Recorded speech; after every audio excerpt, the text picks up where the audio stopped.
Salam. Baik Bapak Ibu yang diberkati oleh Tuhan, selamat malam untuk kita semua. Selamat bersuka cita bersama dengan saudara-saudara kita dari suku Tionghoa yang hari ini merayakan hari Raya Imlek atau Tahun Baru Imlek. Ya. Bapak Ibu saudara sekalian yang dikasihi oleh Tuhan, sebagai orang-orang yang percaya kepada Tuhan, tentu malam ini menjadi kesempatan yang berharga bagi kita semua untuk sama-sama bersyukur kepada Tuhan, memuji, memuliakan Tuhan.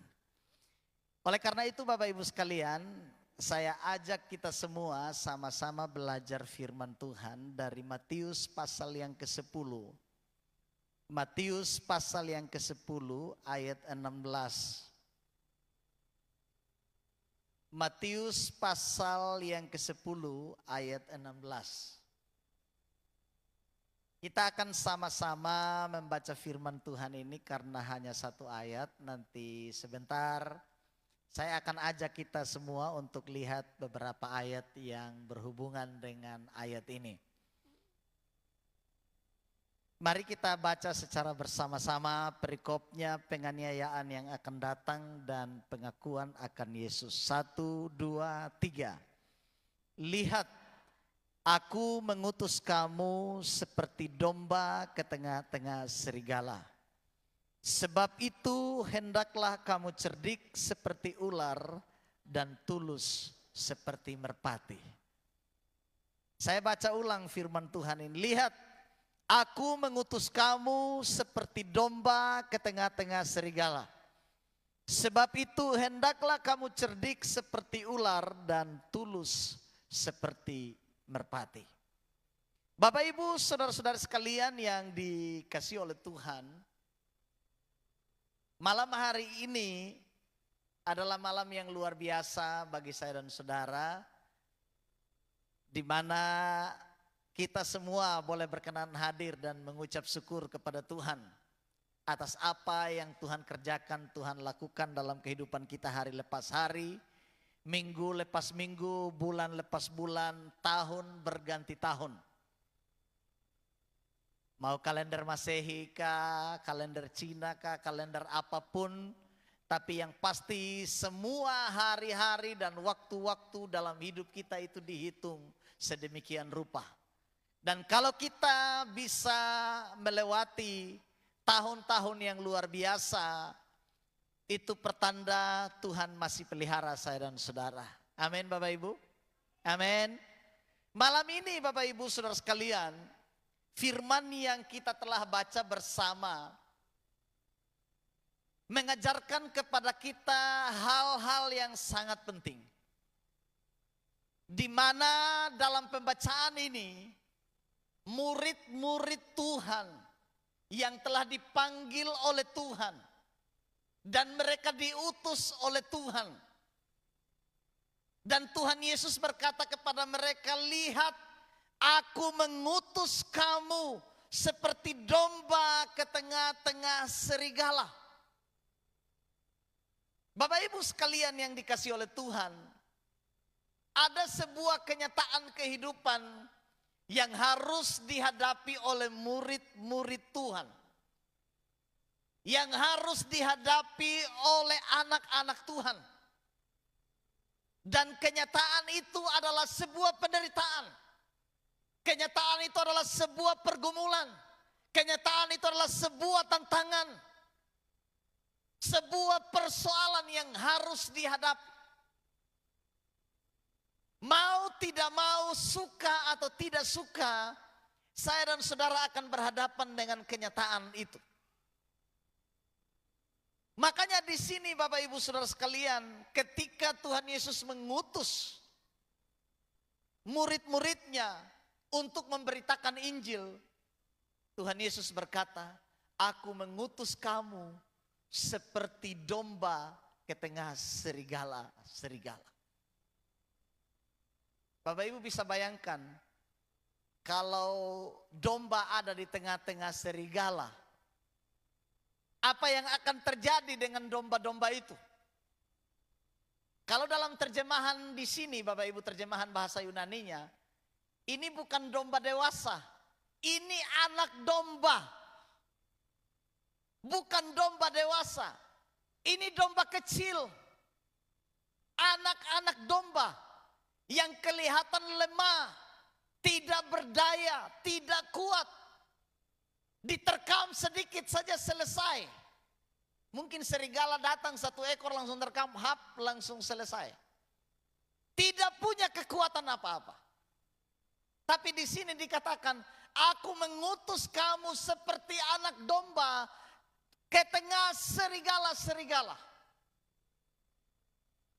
Ini sebuah kenyataan kehidupan di mana saya dan saudara harus berhadapan dengan berbagai macam tantangan, persoalan, pergumulan dalam kehidupan ini. Apakah berarti bahwa saya dan saudara lemah? Apakah berarti saya dan saudara tidak kuat?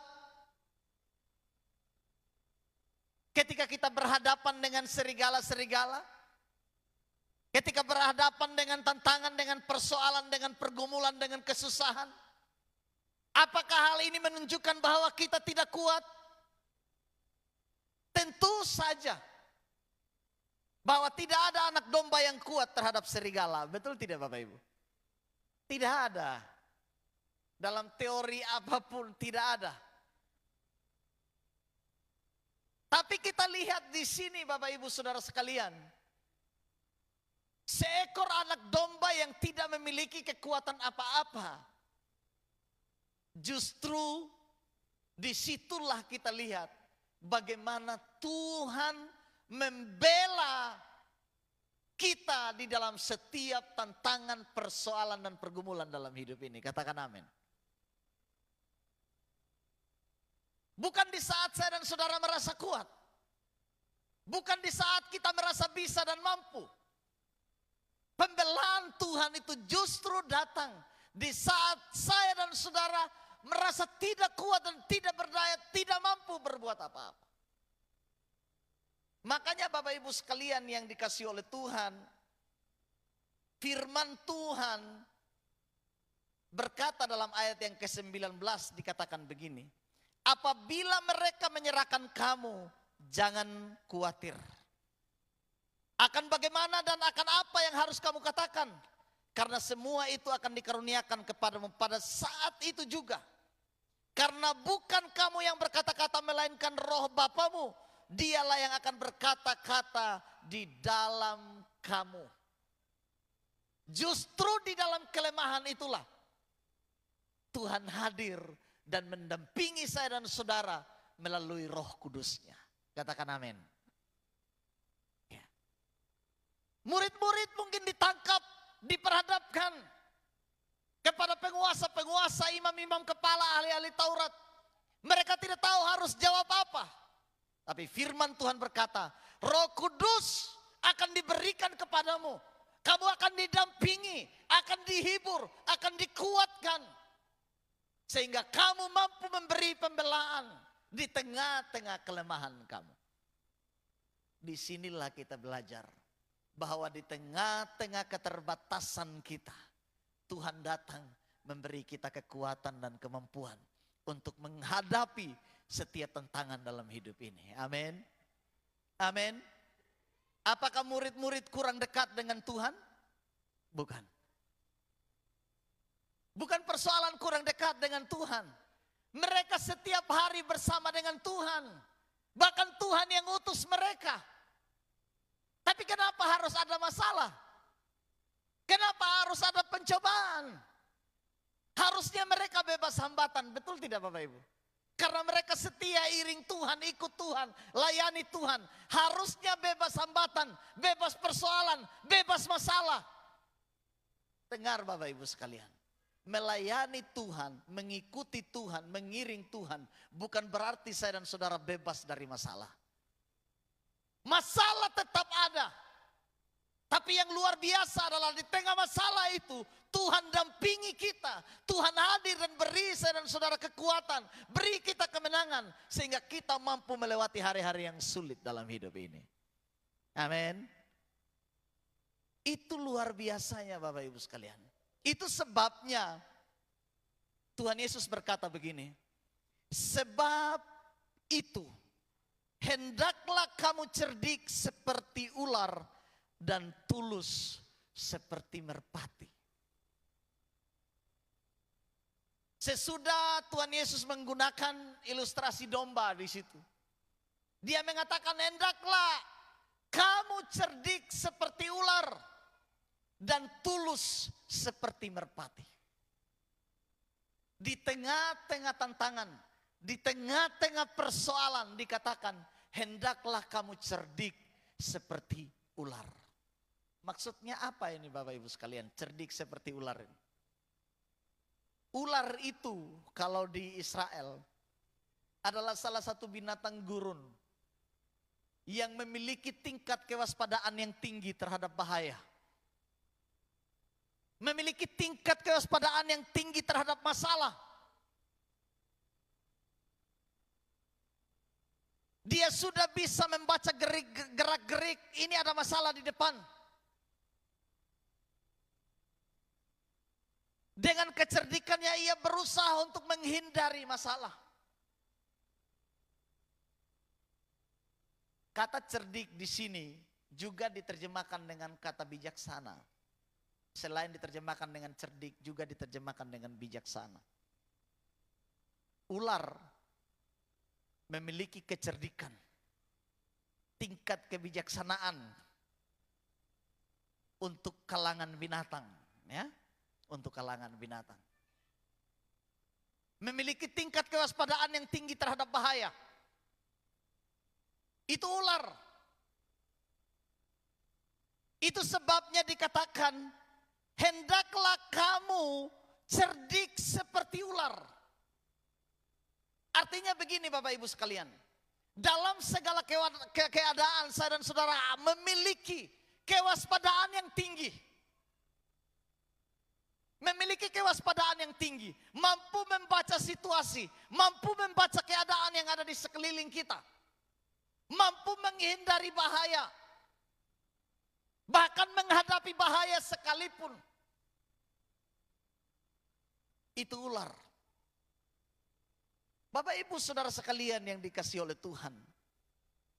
Cerdik seperti ular menunjukkan kepada sebuah sikap. Di mana ular itu memiliki ketajaman dalam soal kewaspadaannya. Itu ular. Tapi jangan ubah firman ini. Hendaklah kamu licik seperti ular. Licik dan cerdik itu beda Bapak Ibu sekalian, ya. Tahun ini, tahun baru Cina, tahun 2576 ini, tahun 2576, itu sionya sio ular kayu. Iya, sio ular kayu yang memiliki filosofi bahwa ular kayu itu mengajarkan kepada kita untuk dalam hidup ini harus mengalami perubahan. Dalam hidup ini harus mengalami perubahan. Amin. Ibarat begini Bapak Ibu. Ibarat ular berganti kulit. Kira-kira ibaratnya begitu. Jadi ada masa-masa tertentu di mana ular harus berganti kulit. Saya pelajari tentang filosofi ini. Jadi artinya begini. Belajar dari tahun ini, saya dan saudara harus mengalami transformasi kehidupan. Pembaharuan kehidupan. Amin. Coba bilang sama teman di samping kiri kanan. Tahun ini hidupmu harus baru. Iya.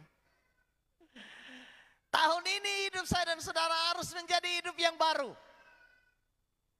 Makanya dalam filosofi saudara-saudara kita dalam merayakan Imlek tahun ini, sio ular kayu. Itu yang berulang 12 tahun sekali kayaknya ya. 12 tahun sekali. Kemudian selain ular ada ular kayu. Apa maksudnya di situ? Dalam filosofinya ular kayu itu artinya selain transformasi hidup, hidup itu harus kreatif. Amin. Hidup itu harus kreatif. Bilang sama tetangga di sebelah kiri kanan, tahun ini harus kreatif. Ya. Kalau ular sungguhan bisa jadi ular kayu, berarti tingkat kreativitasnya tinggi. Itu harus kreatif. Sebab kalau saya dan saudara tidak kreatif di tahun ini, kita akan ketinggalan. Harus kreatif Bapak Ibu sekalian. Ya. Saya lihat malam ini sungguh kreatif. Mulai dari cara berpakaian, ada yang merah, putih, biru, hijau, ya garis-garis. Semua ini bentuk kreativitas yang mewarnai tahun ini. Bapak Ibu saudara sekalian yang dikasih oleh Tuhan. Jadi filosofinya ular kayu itu menggambarkan transformasi kehidupan dan juga kreativitas yang harus dikembangkan tahun ini. Sebab tantangannya banyak, persoalannya banyak, pergumulannya banyak tahun ini. Kalau saya dan saudara tidak kreatif, tidak cerdik seperti ular, maka kita akan kalah dengan masalah, kalah dengan persoalan, kalah dengan tantangan. Itu sebabnya firman Tuhan berkata, hendaklah kamu cerdik seperti ular. Kemudian yang berikut dikatakan, dan tulus seperti merpati. Kata tulus di sini diterjemahkan juga dengan arti lain, yaitu tidak ada cacat sedikit pun. Tidak ada celah, tidak ada kesalahan yang ditemukan. Itu kata tulus. Artinya begini Bapak Ibu sekalian. Murid-murid diharapkan oleh Tuhan di tengah-tengah tantangan dan penderitaan yang mereka hadapi, jangan buat kesalahan di sana. Supaya musuh jangan menjadikan kesalahan itu sebagai senjata untuk menyerang kamu. Artinya begini, ketika saya dan saudara dianjurkan oleh firman Tuhan untuk tulus seperti merpati, harusnya hidup ini benar-benar menjadi hidup yang bersih, hidup yang tulus, hidup yang tak bercacat di tengah-tengah tantangan. Amin. Amin. Sebab seringkali kalau kita mau jujur, ketika banyak persoalan tantangan datang dalam kehidupan kita, justru kita mempersalahkan Tuhan, mempersalahkan keadaan, mempersalahkan orang-orang yang ada di sekitar kita. Tapi firman Tuhan mengajarkan kita untuk kita tulus seperti merpati. Amin. Merpati itu selain tulus juga setia. Merpati itu saya ulang, selain tulus dia setia. Coba bilang sama teman di samping kiri kanan, kamu selain tulus harus setia juga ya. Iya, selain tulus harus setia juga. Sebab tahun ini adalah tahun yang penuh dengan tantangan. Kalau kita tidak tulus, kalau kita tidak setia, maka kita kalah dalam perjuangan. Belajar dari burung merpati. Dia tulus. Mungkin burung merpati itu kelihatan kayak bingung-bingung sedikit begitu Bapak Ibu ya. Kalau kita tangkap kayak jinak-jinak begitu. Tapi tidak. Itu menggambarkan ketulusannya. Susah ditangkap juga burung merpati. Jangan dikira jinak-jinak merpati itu mudah ditangkap. Tidak. Artinya begini, bahwa hidup saya dan saudara harus benar-benar tulus dan setia baik dalam pelayanan kepada Tuhan maupun berhadapan dengan orang lain, dengan sesama. Ya. Memang di sini Bapak Ibu sekalian, firman Tuhan berkata, hendaklah kamu waspada terhadap orang-orang yang ada di sekelilingmu. Tapi harus tulus. Jangan sampai curiga aja yang ada. Curiga dengan orang lain saja. Jangan sampai dia begini, jangan sampai, jangan. Nah, karena kata waspada itu searah dengan itu kadang-kadang. Waspada, hati-hati dengan orang. Tidak. Tapi bukan itu maksudnya. Saya dan saudara diingatkan dengan ketulusan merpati. Artinya jangan muncul perasaan yang membuat atau menunjukkan kesalahan di tengah-tengah tantangan, di tengah-tengah persoalan, di tengah-tengah pergumulan ini. Makanya di sini Bapak Ibu Saudara sekalian, firman Tuhan berkata, jadi janganlah kamu takut terhadap mereka, karena tidak ada satupun yang tertutup yang tidak akan dibuka, dan tidak ada sesuatu pun yang tersembunyi yang tidak akan diketahui. Ya. Apa yang kukatakan kepadamu dalam gelap, katakan itu dalam terang. Dan apa yang dibisikkan ke telingamu, beritakan itu dari atas atap rumah. Dan janganlah kamu takut terhadap mereka yang akan membunuh tubuhmu, tetapi yang tidak berkuasa membunuh jiwamu. Sampai di ayat 29 firman Tuhan berkata begini, bukankah burung pipit dijual 2 ekor seduit, namun seekor pun daripadanya tidak akan jatuh ke bumi di luar kehendak Bapamu. Dan kamu, rambut kepalamu pun terhitung semuanya. Sebab itu jangan kamu takut, karena kamu lebih berharga daripada burung pipit. Artinya begini Bapak Ibu, semua masalah yang terjadi dalam hidup saya dan saudara ada di bawah kontrol Tuhan. Amin. Amin. Ada di bawah kontrol Tuhan. Ada di bawah kedaulatan Tuhan. Ada di bawah kuasa Tuhan. Dikatakan kamu jauh lebih berharga daripada burung pipit itu. Kalau salah satu dari burung itu jatuh ke bumi, tidak ada yang terjadi di luar kehendak Bapamu. Bahkan dikatakan rambut di kepalamu terhitung semuanya. Siapa yang pernah hitung rambut? Ada di sini yang pernah hitung rambut? Berapa jumlah rambut di kepala kita? Berapa jumlah rambut di kepala kita? Kalau ada yang hitung rambut di kepala itu kurang kerjaan. Iya. Karena kita tidak bisa menghitung rambut saking banyaknya.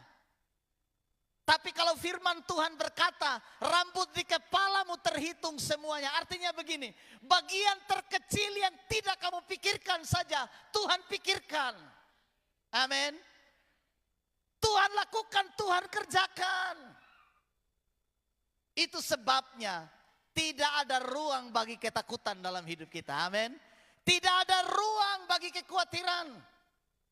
Tidak ada ruang bagi masalah yang membuat saya dan saudara jauh dari Tuhan. Karena Tuhan memperhatikan kehidupan saya dan saudara seutuhnya. Tidak mungkin Dia membiarkan kita bergumul sendiri. Jadi Bapak Ibu Saudara sekalian, di tahun ini, di tahun 2576, kalender lunar, tahun Imlek ini, saya dan saudara harus benar-benar tetap tulus seperti merpati, cerdik seperti ular, walaupun kita kelihatan lemah seperti domba. Tapi kita punya Tuhan yang hebat, Tuhan yang kuat, yang menopang, menolong, mendampingi saya dan saudara, bahkan berdaulat penuh atas kehidupan kita. Amin. Buat renungan firman Tuhan pada malam hari ini, saya ajak kita semua tundukkan kepala. kita renungkan firman Tuhan ini.